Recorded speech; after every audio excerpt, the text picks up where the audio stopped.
إن الحمد لله نحمده ونستعينه ونستغفره ونعوذ بالله من شرور أنفسنا ومن سيئات أعمالنا من يهده الله فلا مضل له ومن يضلل فلا هادي له وأشهد أن لا إله إلا الله وحده لا شريك له وأشهد أن محمدا عبده ورسوله أما بعد فإن خير الحديث كتاب الله وخير الهدي هدي محمد صلى الله عليه وسلم وشر الأمور محدثاتها وكل محدثة بدعة وكل بدعة ضلالة وكل ضلالة في النار يا أيها الذين آمنوا اتقوا الله حق تقاته ولا تموتن إلا وأنتم مسلمون يا أيها الناس اتقوا ربكم الذي خلقكم من نفس واحدة وخلق منها زوجها وبث منهما رجالا كثيرا ونساء واتقوا الله الذي تساءلون به والأرحام إن الله كان عليكم رقيبا يا أيها الذين آمنوا اتقوا الله وقولوا قولا سديدا يصلح لكم أعمالكم ويغفر لكم ذنوبكم ومن يطع الله ورسوله فقد فاز فوزا عظيما فأعوذ بالله من الشيطان الرجيم بسم الله الرحمن الرحيم قاف والقرآن المجيد بل عجبوا أن جاءهم منذر منهم فقال الكافرون هذا شيء عجيب أإذا متنا وكنا ترابا ذلك رجع بعيد قد علمنا ما تنقص الأرض منهم وعندنا كتاب حفيظ بل كذبوا بالحق لما جاءهم فهم في أمر مريج أفلم ينظروا إلى السماء فوقهم كيف بنيناها وزيناها وما لها من فروج والأرض مددناها وألقينا فيها رواسي وأنبتنا فيها من كل زوج بهيج تبصرة وذكرى لكل عبد منيب ونزلنا من السماء ماء مباركا فأنبتنا به جنات وحب الحصيد والنخل باسقات لها طلع نضيد رزقا للعباد وأحيينا به بلدة ميتا كذلك الخروج كذبت قبلهم قوم نوح وأصحاب الرس وثمود وعاد وفرعون وإخوان لوط وأصحاب الأيكة وقوم تبع كل كذب الرسل فحق وعيد أفعينا بالخلق الأول بل هم في لبس من خلق جديد قال الله جل وعلا في كتابه العزيز وفي فرقانه المجيد یا ایہا الذین آمنوا قوا انفسکم واہلیکم نارا وقودها الناس والحجارہ علیہا ملائکۃ غلاظ شداد لا یعصون اللہ ما امرہم ویفعلون ما یؤمرون۔ وقال النبی صلی اللہ علیہ وسلم تنکح المرأة لأربع لمالها ولحسبها وجمالها ولدینها فاصفر بذات الدین تربت یداک، او کما قال النبی صلی اللہ علیہ وسلم، رواہ البخاری فی صحیحہ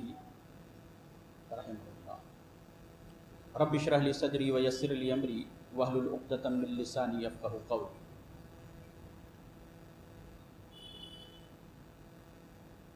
معزز سامعین،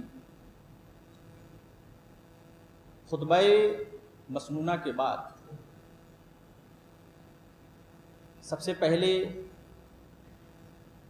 ہم نے قرآن کریم کی ایک آیت آپ کے سامنے پڑھی اور نبی کریم صلی اللہ علیہ وسلم کی ایک صحیح حدیث۔ سب سے پہلے ہم اللہ رب العالمین کا شکر ادا کرتے ہیں کہ اس نے ہمیں مسلمان بنایا، نبی کریم صلی اللہ علیہ وسلم کی امت میں پیدا فرمایا۔ تمام قسم کی تعریفات اسی ذات بابرکت کے لائق ہیں، اور لاکھوں کروڑوں درود و سلام نازل ہوں ہمارے اور آپ کے آخری نبی حضرت محمد صلی اللہ علیہ وسلم۔ یہ جو قرآن کی آیت اور نبی صلی اللہ علیہ وسلم کی حدیث آپ کے سامنے پڑھی گئی،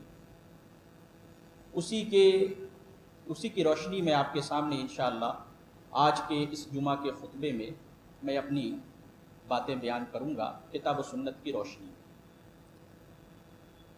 ہمارے معاشرے کے اندر بہت ساری خرابیاں ہیں، بہت ساری خامیاں ہیں۔ ان خرابیوں اور ان خامیوں میں ایک بہت بڑی خرابی اور خامی جو دیکھنے میں آئے دن ہمیں دکھتی رہتی ہے، نظر آتی ہے، وہ یہ کہ بچوں کا اپنے والدین کی نافرمانی کرنا۔ شاید ہی کوئی ایسا گھرانہ موجود ہو کہ جس میں بچے اپنے والدین کی نافرمانی نہ کرتے ہوں۔ یہاں تک کہ معاملہ اس قدر خراب ہو چکا ہے کہ بچے، یہاں تک کہ جو پڑھے لکھے ہیں، اسکول و کالج میں جنہوں نے اچھی تعلیم حاصل کی ہے، جوہلا کی بات آپ چھوڑ دیں، وہ بھی اپنے والدین کے ساتھ بدسلوکی کرتے ہوئے نظر آتے ہیں، اپنے والدین کے سلسلے میں بدگمان ہوتے ہیں، یہاں تک کہ اپنے والدین کے سامنے بدتمیزی کرتے ہیں، گستاخی کا ارتکاب کرتے ہیں۔ آئے دن جمعہ کے خطبے میں، ممبر و محراب پہ درس و دروس اور مختلف ویڈیو آڈیو کی شکل میں بہت سارے علماء کے بیانات بھی موجود ہیں کہ اور اس پر روشنی ڈالنے کی کوشش کی جاتی رہتی ہے ہمیشہ کہ ہم نوجوان جو ہیں وہ کس طریقے سے اپنے والدین کی جو نافرمانی کر رہے ہیں اس سے وہ بچیں اور اس کا کس قدر گناہ ہے۔ لیکن آج میں جس موضوع پہ گفتگو کرنا چاہتا ہوں وہ یہ کہ آخر ان اسباب کو بھی تلاش کیا جائے کہ جن کی بنا پہ بچے والدین کے نافرمان ہوا کرتے ہیں۔ ہر جگہ یہ بات تو سننے میں آتی ہے کہ ہاں والدین کے حقوق کیا ہیں بچوں پہ، لیکن شریعت اسلامیہ میں بچوں کے بھی کچھ حقوق ہیں ان کے والدین۔ اگر بچوں کے ان حقوق کی پاسداری نہ کی جائے تو پھر معاملہ وہی ہوگا جو آج کل ہمارے معاشرے میں نظر آ رہا ہے۔ قرآن کریم میں اللہ رب العزت نے فرمایا یا ایھا الذین آمنوا قوا انفسکم واہلیکم نارا، اور پوری آیت ہے وقودها الناس والحجارہ علیہا ملائکۃ غلاظ شداد لا یعصون اللہ ما امرہم ویفعلون ما یؤمرون۔ اللہ رب العزت نے اس آیت میں یہ کہا اپنے بندوں سے کہ اپنے آپ کو اور اپنے اہل و عیال کو جہنم کی آگ سے بچاؤ۔ تو اپنے آپ کو اور اپنے اہل و عیال کو جہنم سے بچانے کے کچھ وسیلے ہیں اور کچھ ذرائع ہیں۔ ان وسیلوں اور ان ذرائع میں سے ایک وسیلہ اور ایک ذریعہ یہ ہے کہ اہل و عیال کو جہنم سے کس طریقے سے بچایا جائے، وہ یہ کہ ان کے حقوق کی ادائیگی کی جائے۔ جو اہل و عیال ہیں جن کی کفالت ہمارے ذمے ہے، آپ کے ذمے ہے، ہم ان کے حقوق کی پاسداری کریں، مکمل طور پر اس کا خیال رکھیں، تبھی جا کر کے ہم ان کو جہنم کی آگ سے بچا سکتے ہیں۔ اس لیے متعدد محدثین نے اور علماء کرام نے ایک باب باندھا ہے بچوں کے حقوق جو والدین کے اوپر ہوتے ہیں۔ ابن ابی شیبہ نے اپنی مصنف کے اندر میں ایک باب باندھا ہے کہ، اور امام بخاری رحمۃ اللہ علیہ نے الادب المفرد کے اندر بھی ایک باب باندھا ہے۔ ابن ابی شیبہ نے باب باندھا کہ باب ما جاء فی حق الولد علی والدہ، باب ما جاء فی حق الولد علی والدہ، کہ بچے کا حق اس کے باپ پر کیا ہے، اس سلسلے میں انہوں نے ایک باب باندھا۔ امام بخاری نے الادب المفرد کے اندر میں باب باندھا کہ باب بر الابی لولدہ، کہ بچے کے اوپر، بچے کے کیا حقوق ہیں اس کے والد کے اوپر میں، اور بچے کو اپنے والد کو اپنے بچے کے ساتھ کس طریقے سے احسان کا معاملہ کرنا چاہیے۔ تو یہ کہ بچے کے کچھ حقوق ہیں، اور وہ واقعہ بڑا ہی مشہور ہے، آپ نے سنا ہوگا۔ یہ الگ بات ہے کہ اس کی کوئی صحیح سند یا اثر حضرت عمر فاروق رضی اللہ عنہ تک نہیں پہنچتی، لیکن علماء اہل سنت میں سے بھی بڑے بڑے کبار علماء بھی اس واقعہ کو اکثر و بیشتر بیان کرتے ہیں، اور یہ واقعہ اس سے صرف نظر کہ یہ واقعہ اپنی صحت کے اعتبار سے کیسا ہے، لیکن اس کا جو مفہوم ہے وہ کتاب و سنت پر بالکل فٹ بیٹھتا ہے کہ حضرت عمر فاروق رضی اللہ عنہ کے پاس کوئی شخص آیا اور اس نے اپنے بچے کی نافرمانی کی شکایت کی کہ میرا بیٹا ایسا اور ایسا ہے۔ حضرت عمر فاروق رضی اللہ عنہ نے اس کے بیٹے کو بلایا تو اس بچے نے سوال کیا کہ اے امیر المومنین، کیا بیٹے کا بھی کچھ حق ہے باپ کے اوپر؟ حضرت عمر فاروق رضی اللہ عنہ نے کہا ہے۔ کہا وہ کیا کیا ہے؟ تو کہا کہ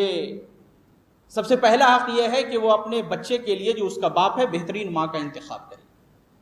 اور دوسری چیز یہ کہ اس کی پیدائش کے بعد اس کا اچھا نام رکھے، اور کتاب و سنت کی اس کو تعلیم دے، قرآن کی تعلیم دے۔ اس لیے محدثین نے، علماء کرام نے بچے کے جو حقوق ہیں ان کے والدین کے اوپر اس کو دو حصوں میں بانٹا ہے۔ سب سے پہلے کہتے ہیں کہ بچے کا جو حق اس کے باپ کے اوپر ہے، ما یسبق وجود الولد، بچے کی پیدائش سے پہلے بچے کا حق کیا ہے اس کے والدین پہ، وما یکون بعد وجودہ، اور بچے کی پیدائش کے بعد کیا حق ہے۔ دو حصوں میں تقسیم کیا ہے کہ بچے کا حق اس کے والدین پہ پیدائش سے پہلے اور ایک حق پیدائش کے بعد۔ ابھی ہم گفتگو کریں گے کہ ما یسبق وجود الولد، کہ بچے کی پیدائش سے پہلے بچے کے جو حقوق ہیں والدین پہ وہ کیا۔ سب سے پہلی چیز جو لکھی ہے محدثین نے کہ اختیار الام الصالحہ الطیبہ، کہ بچے کے باپ کی یہ ذمہ داری ہے، جو باپ بننے جا رہا ہے، شادی کرنا چاہتا ہے، وہ نیک اور صالح ماں کا انتخاب کرے اپنے ہونے والے بچے کے لیے۔ نبی صلی اللہ علیہ وسلم کی حدیث بھی جو بخاری کی روایت ہے اس پہ دلالت کرتی ہے کہ آپ صلی اللہ علیہ وسلم نے فرمایا کہ تنکح المرأۃ لاربع، عورتوں سے جو شادی کی جاتی ہے وہ چار باتوں کی بنا پہ، لمالہا، یہ الفاظ تھوڑا آگے پیچھے ہیں لیکن بخاری کے اندر جو الفاظ ہیں اس میں سب سے پہلے لمالہا، مال کی بنا پر شادی کی جاتی ہے، ولی حسبہا، یا حسب و نسب کی بنا پہ، اونچے خاندان کی ہے، اعلیٰ حسب و نسب رکھتی ہے، اور تیسری چیز پہلے تو مال، پھر حسب و نسب، وجمالہا، اور اس کی خوبصورتی کی بنا پہ، اور آخری اور چوتھی چیز ولدینہا، اس کے دین کی بنا پہ اس سے شادی کی جاتی ہے۔ نبی صلی اللہ علیہ وسلم نے فرمایا کہ فاظفر بذات الدین، تم دیندار لڑکی کا انتخاب کرو، تریبت یداک، تمہارے ہاتھ خاک آلود ہو، یعنی اگر تم ایسا نہ کرو تو تم نادم و پشیمان ہوگے، تمہارے ہاتھ خاک آلود ہوں۔ نبی صلی اللہ علیہ وسلم کی یہ حدیث ہمیں بتاتی ہے کہ بچے کا جو یہ حق ہے کہ اس کے باپ کے اوپر کہ وہ اس کے لیے بہترین ماں کا انتخاب کرے، اور اسی طریقے سے اس سے یہ بات بھی آپ اخذ کر سکتے ہیں کہ ماں کے لیے بھی یہ ضروری ہے کہ وہ اپنے ہونے والے بچے کے لیے بہترین باپ کا انتخاب کرے۔ اگر کوئی عورت دیندار ہے، متقی پرہیزگار ہے، شریعت پہ چلنے والی ہے، حلال و حرام کو سمجھنے والی ہے، اور اگر اس کے والدین کسی ایسے شخص سے اس کی شادی کر رہے ہیں جو دین سے بیزار ہے، دین پہ عمل نہیں کرتا، تو شریعت نے اس کو یہ حق دیا ہے کہ وہ اپنے والدین کو ادب و احترام کے ساتھ خود کہے یا اپنی بات وہاں پہنچا دے کہ میرے والد محترم جہاں آپ شادی کر رہے ہیں وہ لڑکا ایسا اور ایسا ہے، جہاں تک مجھے خبر ملی ہے میرا دین وہاں ضائع ہو جائے گا، لہذا اس کو بھی اس بات کا خیال رکھنا چاہیے۔ اور ایک بہت ہی اہم حدیث ابن ماجہ کی حدیث کا نمبر ہے 1615۔ اللہ کے رسول صلی اللہ علیہ وسلم نے فرمایا کہ تخیروا لنطفکم، تم لوگ اپنے نطفے کے لیے نیک اور صالح اور پاکیزہ عورت کا انتخاب کرو۔ پھر آگے فرمایا وَانْكِحُوا الْأَكْفَاءَ، اور اپنی برابری میں شادی کرو۔ برابری سے مراد جو انگریزی زبان میں آپ کہہ سکتے ہیں کہ اسٹینڈرڈ آف لیونگ، یعنی جو آپ کا زندگی گزارنے کا طریقہ ہے، جس طریقے سے آپ کے ہاں، جس طریقے سے دین ہے آپ کے گھروں کے اندر، قرآن مجید کی تلاوت، نماز کی پابندی، روزے کی پابندی، ایک متشرع اور بہترین گھرانہ ہے۔ تو اس حدیث میں نبی صلی اللہ علیہ وسلم کہہ رہے ہیں کہ تم بھی شادی جب کرنا ہو بچے یا بچی کی تو اس بات کا خیال کرو کہ وہ تمہارے ہی جیسا دیندار گھرانہ ہو۔ اور پھر آگے نبی صلی اللہ علیہ وسلم نے فرمایا وَانْكِحُوا إِلَيْهِمْ، اور اپنے بیٹے اور بیٹیوں کا نکاح کا جو پیغام دینا ہو تو ایسے ہی لوگوں کو پیغام دو۔ علامہ البانی رحمۃ اللہ علیہ نے صحیح ابن ماجہ کے اندر اس حدیث کو صحیح قرار دیا ہے، اور روایت متعدد طرق سے مروی ہے، صحیح روایت ہے۔ یہ حدیث مبارکہ، اس کے سلسلے میں علماء نے، شراح نے مختلف اس کی توضیح کی ہے۔ سب سے بہتر جو ہے وہ یہ کہتے ہیں کہ اختیار الزوجۃ الصالحہ والزوج الصالح، نیک بیوی کا انتخاب کرنا یا بیوی کے لیے نیک شوہر کا انتخاب کرنا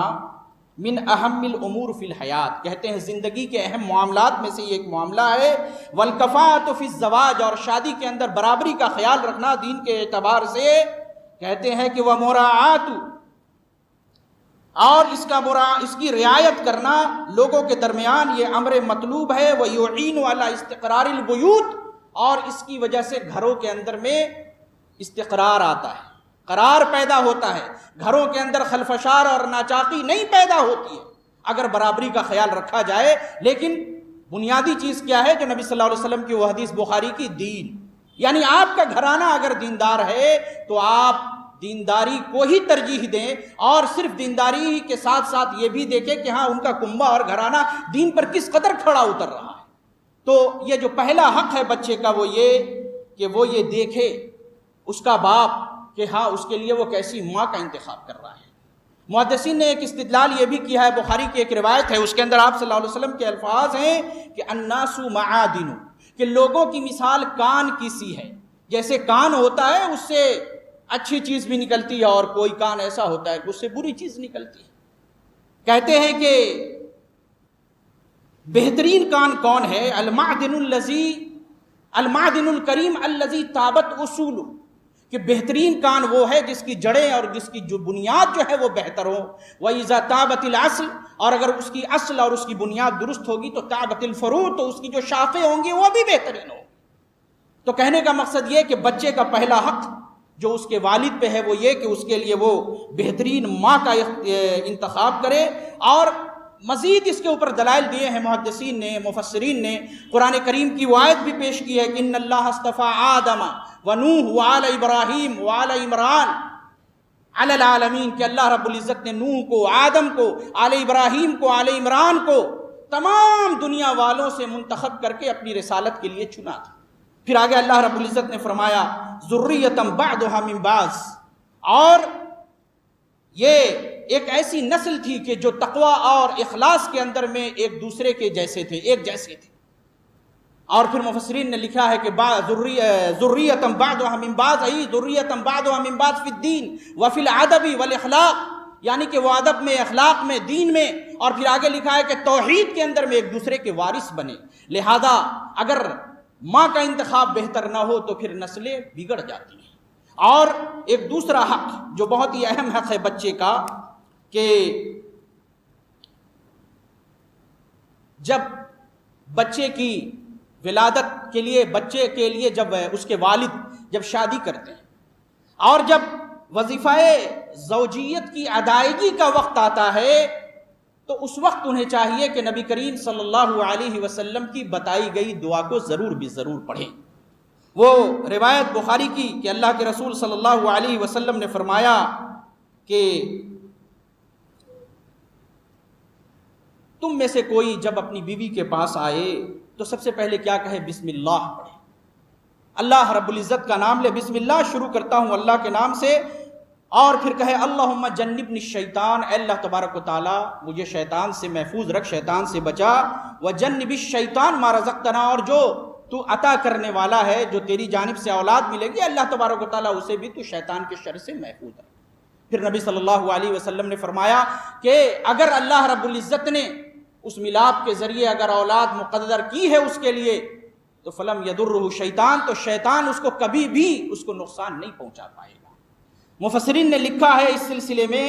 کہ وَهَذَا حَقٌّ مِّن حُقُوقِ الْوَلَدِ عَلَى وَالِدِهِ إِذَا أَرَادَ أَن يُصِيبَ الْأَهْلَ، کہ بچے کا جو حق ہے اس کے باپ کے اوپر، ان حقوق میں سے ایک یہ حق ہے کہ جب اس کا باپ اس کی ماں کے پاس جائے تو نبی صلی اللہ علیہ وسلم کی بتائی ہوئی اس دعا کا التزام کرے۔ اگر اس کا التزام نہیں کرے گا تو بچہ سرکش، نافرمان اور وہ شیطان ہی کا الائے کار بنے گا، ہو سکتا ہے کہ اپنے والدین کی نافرمانی کرے، اور عموماً ایسا دیکھنے میں آتا ہے۔ اور ایک تیسری چیز جو اس کے بعد ہے کہ جب اللہ رب العزت اس کے اوپر رحم کرے اور استقرار حمل کے بعد، یعنی بچہ جب مادر شکم میں موجود ہو اور حمل ٹھہر جائے، تو اس بات پہ وہ اللہ رب العزت کا شکر ادا کرے، اللہ رب العزت کی حمد و ثنا کرے، کیونکہ اللہ رب العزت نے قرآن کریم میں یہ فرمایا ہے کہ اگر تم اللہ رب العزت کا شکر ادا کرو گے لَأَزِيدَنَّكُمْ، تو اللہ رب العزت نے کہا کہ میں تم کو اور مزید بڑھا چڑھا کر کے دوں گا، اور اگر تم میری ناشکری کرو گے تو پھر میرا جو عذاب ہے بہت ہی شدید ہے۔ تو پتہ چلا کہ اللہ رب العزت کا شکر ادا کرنا چاہیے، اس کی حمد و ثنا بجا لانا چاہیے والدین کو، یہ بھی بچے کا حق ہے۔ اور اس کے اندر یہ چیز بھی آتی ہے کہ اللہ رب العزت نے یہ فرمایا کہ أَلَمْ تَرَ إِلَى الَّذِينَ بَدَّلُوا نِعْمَةَ اللَّهِ كُفْرًا، آپ دیکھیں گے کہ ہمارے معاشرے کے اندر بہت سارے ایسے لوگ ہیں اس بر صغیر میں کہ جب بچہ پیدا ہوتا ہے تو اپنے بچے کو نہ جانے کس کس طرف وہ منسوب کر دیتے ہیں۔ کوئی بچے کا نام رکھتا ہے داتا بخش، حسین بخش، علی بخش، پیر بخش، اور نہ جانے کس کس قسم کے شرکیہ نام رکھے جاتے ہیں۔ بچے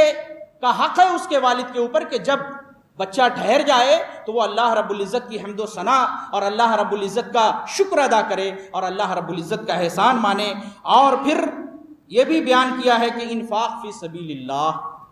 انفاق فی سبیل اللہ، جب اللہ رب العزت اس کو یہ نعمت عطا کرے تو اللہ رب العزت کے راستے میں مال و دولت خرچ کرے۔ اللہ نے جو اس کو دیا ہے تاکہ کسی قسم کی کوئی اگر مصیبت بلا یا وبا آنے والی ہے، صدقے کی وجہ سے اللہ رب العزت اس کو دور کر دے۔ انفاق فی سبیل اللہ، اللہ کے راستے میں خرچ کرنا، یہ عمل جو ہے یہ بہت ہی بہترین عمل ہے۔ لیکن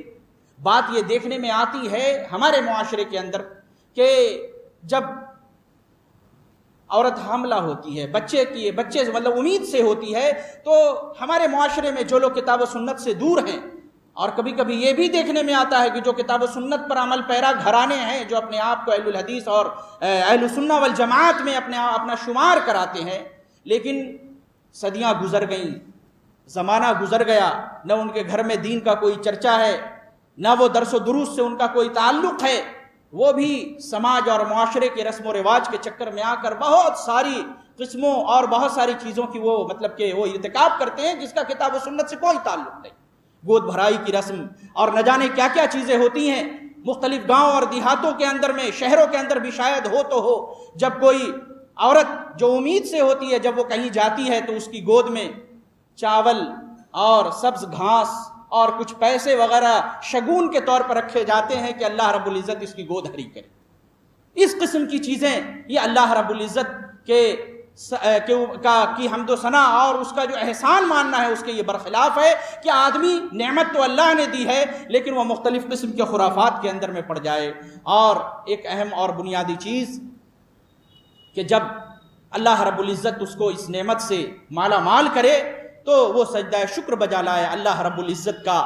سجدہ شکر شریعت میں جائز ہے کسی بھی نعمت کے اوپر۔ آپ صلی اللہ علیہ وسلم کے بارے میں منقول ہے کہ آپ صلی اللہ علیہ وسلم کو جب بھی کسی خوشی کی خبر ملتی تو آپ سجدہ شکر بجا لیتے، سجدہ شکر کرنا چاہیے۔ اور آخری چیز جو ما یسبق وجود الولد کے تحت علماء نے لکھا ہے کہ بچے کی پیدائش سے پہلے جو بچے کا حق ہے اس کے باپ کے اوپر المحافظۃ علی النعم، اللہ رب العزت نے جو نعمت دی ہے اس کی محافظت کرے۔ اگر وہ بچہ ماں کے پیٹ میں ہے تو سب سے پہلی چیز کہ والد کے اوپر یہ واجب ہے کہ وہ اپنی بیوی کے لیے، اپنے ہونے والے بچے کے لیے بہترین غذا اور اچھی رہائش اور اس کے بود و باش کا بہترین انتظام کرے۔ اور ماں کے اوپر بھی یہ ضروری ہے کہ وہ اپنے ہونے والے بچے کے لیے اللہ رب العزت کی بارگاہ میں دعا کرے کہ اللہ تبارک و تعالیٰ اسے نیک اور صالح بنائے۔ جب سلف کی کتابیں، ان کی زندگی کے اوپر جو لکھی گئی کتابیں ہم پڑھتے ہیں، اور بہت ساری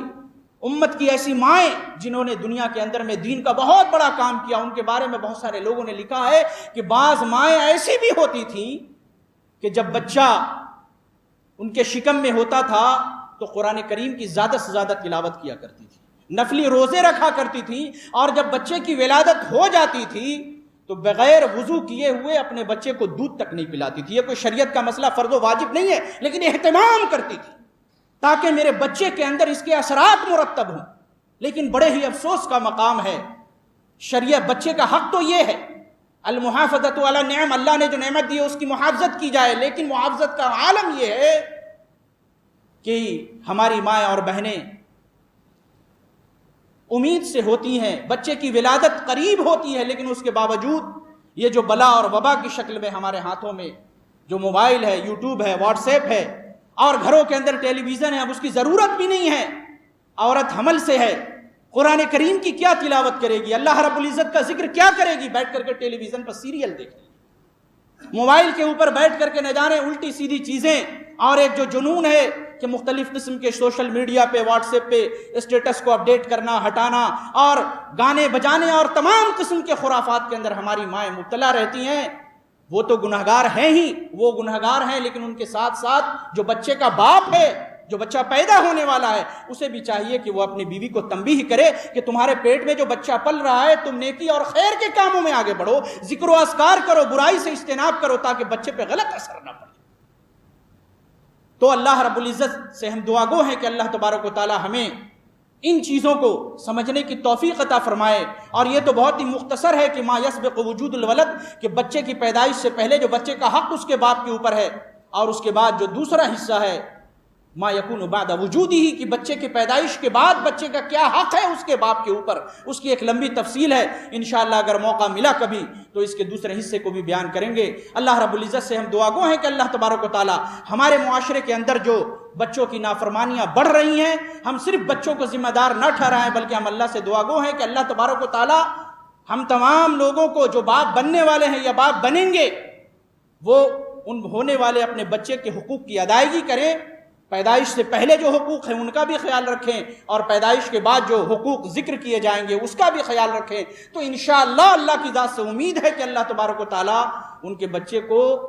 نافرمانی اور اپنے والدین کے ساتھ بدسلوکی سے ضرور بچائے گا، کیونکہ اگر ہم نے کتاب و سنت کی پاسداری کی اور صرف اپنے حقوق کو دیکھ رہے ہیں کہ بچے کے اوپر ہمارا کیا حق ہے بچے کے اوپر، اور بچے کے حق کی کوئی ہمیں توجہ اگر ہم اس پر نہیں دے رہے ہیں، تو پھر وہی ہوگا جو ہمارے معاشرے کے اندر ہو رہا ہے۔ اللہ تبارک و تعالی ہمیں حق بات کو کہنے، سننے اور سمجھنے اور اس پر عمل کرنے کی توفیق دے۔ اقول قولی ھذا واستغفر اللہ لی ولکم ولسائر المسلمین آمین، وآخر دعوانا ان الحمد للہ رب العالمین۔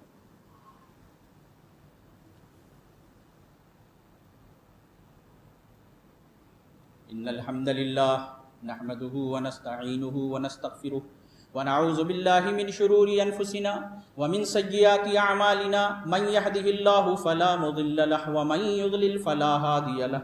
واشهد ان لا اله الا الله وحده لا شريك له، واشهد ان محمدا عبده ورسوله، اما بعد فان خير الحديث كتاب الله، وخير الهدي هدي محمد صلى الله عليه وسلم، وشر الامور محدثاتها، وكل محدثة بدعة، وكل بدعة ضلالة، وكل ضلالة في النار۔ ان الله وملائكته يصلون على النبي يا ايها الذين امنوا صلوا عليه وسلموا تسليما۔ اللهم صل على محمد وعلى آل محمد كما صليت على إبراهيم وعلى آل إبراهيم إنك حميد مجيد اللهم بارك على محمد وعلى آل محمد كما باركت على إبراهيم وعلى آل إبراهيم إنك حميد مجيد